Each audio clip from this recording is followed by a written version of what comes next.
Mister Sudheer sir, నమస్కారం.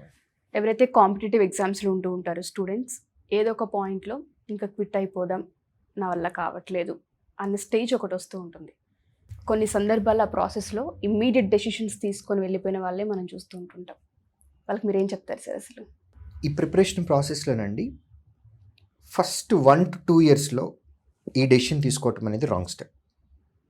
Quit అవుదాము, ఇంకా నా వల్ల కావట్లేదు అనేది మీరు ప్రిపరేషన్ స్టార్ట్ చేసిన 2 సంవత్సరాల లోపు తీసుకుంటే మాత్రం ఇది ఖచ్చితంగా రాంగ్ స్టెప్ అని నేను చెప్తాను. 2 ఇయర్స్ కంటే దాటింది, లెట్స్ సే 3 ఇయర్స్ నుంచి ప్రిపేర్ అవుతున్నారు, ఉద్యోగం రావట్లేదు. మార్కులు అనలైజ్ చేయండి. కట్ ఆఫ్ మార్క్ ఎంత ఉంది, మీ మార్క్ ఎంత ఉంది, ఈ రెండిటికి మధ్యలో gap 2 marks, 3 marks, 1 mark, 4 marks, ఇలా చిన్న నంబరే ఉంది. We can try. ఇంకొకసారి చూస్తానని అనుకోండి లోపల, ఓకే, ఇంకొక నోటిఫికేషన్, అలా ప్రతిసారి ఇంకొకటి చూద్దాం. మార్కుల గ్యాప్ తగ్గుతూ ఉంది. కట్ ఆఫ్ మార్క్కి మనకు వచ్చిన మార్కులకి గ్యాప్ తగ్గిస్తూ ఉన్నాము అని అనుకోండి, ఏదో ఒకరోజు గ్యారెంటీగా ఉద్యోగం వస్తుంది. కానీ కట్ ఆఫ్ మార్క్కి మనకి గ్యాప్ అనేది 2 డిజిటెడ్ నెంబర్లో ఉంది. 2 డిజిటెడ్ నెంబర్ 10, 15, 20 ఇట్లా ఉంది. దెన్ నిజంగా ఆలోచించుకోవాలి. అది ఫిల్ చేసి కట్ ఆఫ్ మార్క్ తెచ్చుకొని ఉద్యోగం తెచ్చుకునే క్యాపబిలిటీ మనలో ఉందా లేదా అని ప్రతి ఆస్పిరెంట్ ఎవరికి వాళ్ళే అడగాలి. మీ ఐక్యూ లెవెల్, మీ కెపాసిటీ, మీ స్టామినా, నెక్స్ట్ 1 ఇయర్లో మీ కమిట్మెంట్ ఎలా ఉంటుంది, మీ వీక్ ఏరియాస్ని మీరు ఎలా ఇంప్రూవ్ చేసుకోబోతున్నారు అనేది మీకు మాత్రమే తెలుసు, నాకు కాదు. కాబట్టి కట్ ఆఫ్ మార్కులకి మీకు వస్తున్నటువంటి మార్కులకి మధ్య గ్యాప్ని తగ్గించగలిగే కెపాసిటీ, దాన్ని ఓవర్కమ్ చేయటానికి మీ దగ్గర స్ట్రాటజీ, క్లియర్ విజన్, మీ మనసు సపోర్ట్ చేయాలి, బాడీ సపోర్ట్ చేయాలి, ఫ్యామిలీ కూడా సపోర్ట్ చేయాలి. ఈ పరిస్థితులన్నీ ఉన్నాయా అని అన్నీ ఒకసారి బేరీజు వేసుకొని చెయ్యగలను అనే నమ్మకం ఉంటే ప్రయత్నం చేయండి. ఇది అవ్వదు అని అనుకుంటే మాత్రం you take your own decision, go for plan B. చాలా సందర్భాల్లో కట్ ఆఫ్ మార్క్స్ చాలా తక్కువగా మనం చూస్తూ ఉంటుంటాం. అంటే జస్ట్ పాయింట్లో పోయిందండి మాకు అన్న పిల్లలు ఉంటూ ఉంటారు. వాళ్ళకి ఏంటంటే ఇంకా అవ్వట్లేదు, ఇప్పటికే 2 ఇయర్స్ టైం వేస్ట్ అయిపోతుంది, ఫ్యామిలీ సిచ్యుయేషన్ టూ వరెస్ట్ ఉంది, ఏదో ఒక జాబ్ ఎత్తుక్కోవాలి, సో క్విట్ అవుదాం అనుకుంటుంటారు. వాళ్ళ మైండ్ సెట్ని ఎలా మార్చొచ్చు అంటారు? 0.1, 0.01 లేదా 0.5, 1 మార్క్ ఇలా పోతా ఉంటే చూడండి. అవును. తొందరపాటు వల్ల వాళ్ళకి ఆ మిస్టేక్ జరిగి ఎగ్జామ్ రాసే ప్రాసెస్లో తొందరపాటు వల్ల అది స్పీడ్లో చేసే మిస్టేక్ కానివ్వండి, టెన్షన్లో చేసే మిస్టేక్ కానివ్వండి, మైండ్ మీద ఉన్నటువంటి ప్రెషర్ యొక్క చేసిన మిస్టేక్ కానివ్వండి, ఒకే ఒక్క మిస్టేక్ ఇటు రావాల్సిన వాళ్ళని అటేసేసింది. కట్ ఆఫ్ మార్క్ దాటాల్సిన వాళ్ళని ఒక్క చిన్న తప్పు ఇక్కడ ఉన్న వాళ్ళని వెనక్కేసేసింది.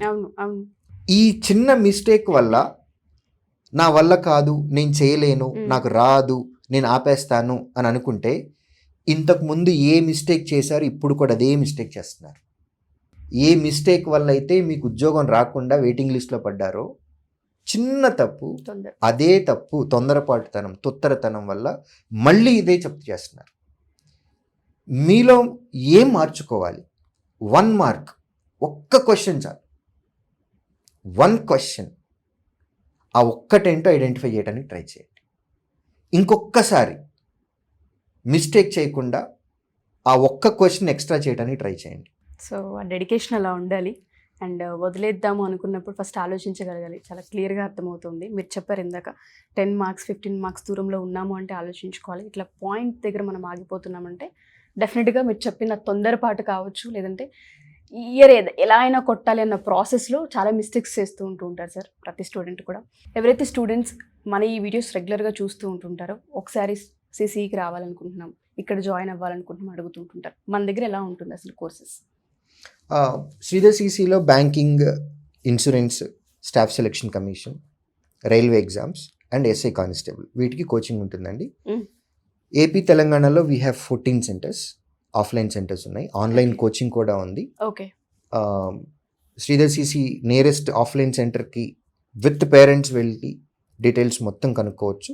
లేదా స్క్రీన్ పైన కనపడుతున్న ఈ నెంబర్కి కాల్ చేసి డీటెయిల్స్ అన్నీ కనుక్కోవచ్చండి. ఉషా గారు, పబ్లిక్ సెక్టర్లోకి వెళ్తున్నాము అని అంటే ఉద్యోగం వచ్చిన తర్వాత మనం జనాలకి పనిచేస్తున్నాం, పబ్లిక్కి పనిచేస్తున్నాం. సే ఒక బ్యాంక్ ఎంప్లాయీ, లేదు స్టాఫ్ సెలక్షన్ కమిషన్లో ఉద్యోగం వచ్చింది, అది ఇన్కమ్ ట్యాక్స్ డిపార్ట్మెంట్ అవ్వచ్చు, ఎక్సైజ్ అవ్వచ్చు, లేకపోతే స్టాటిస్టికల్ ఆఫీసర్ అవ్వచ్చు, లేదా రైల్వే డిపార్ట్మెంట్లో ఉద్యోగం వచ్చింది. ఓకే, ఇదంతా జనరల్ పబ్లిక్ కోసమే కదా మనం చేస్తున్నది. అవును, పబ్లిక్ సెక్టర్ జాబ్ అని అంటున్నాం, అవునా? మీ మీద మీకే నమ్మకం లేకపోతే మీలో ఏం చూసి మీకు ఒక పబ్లిక్ సెక్టర్ జాబ్ ఇవ్వాలి?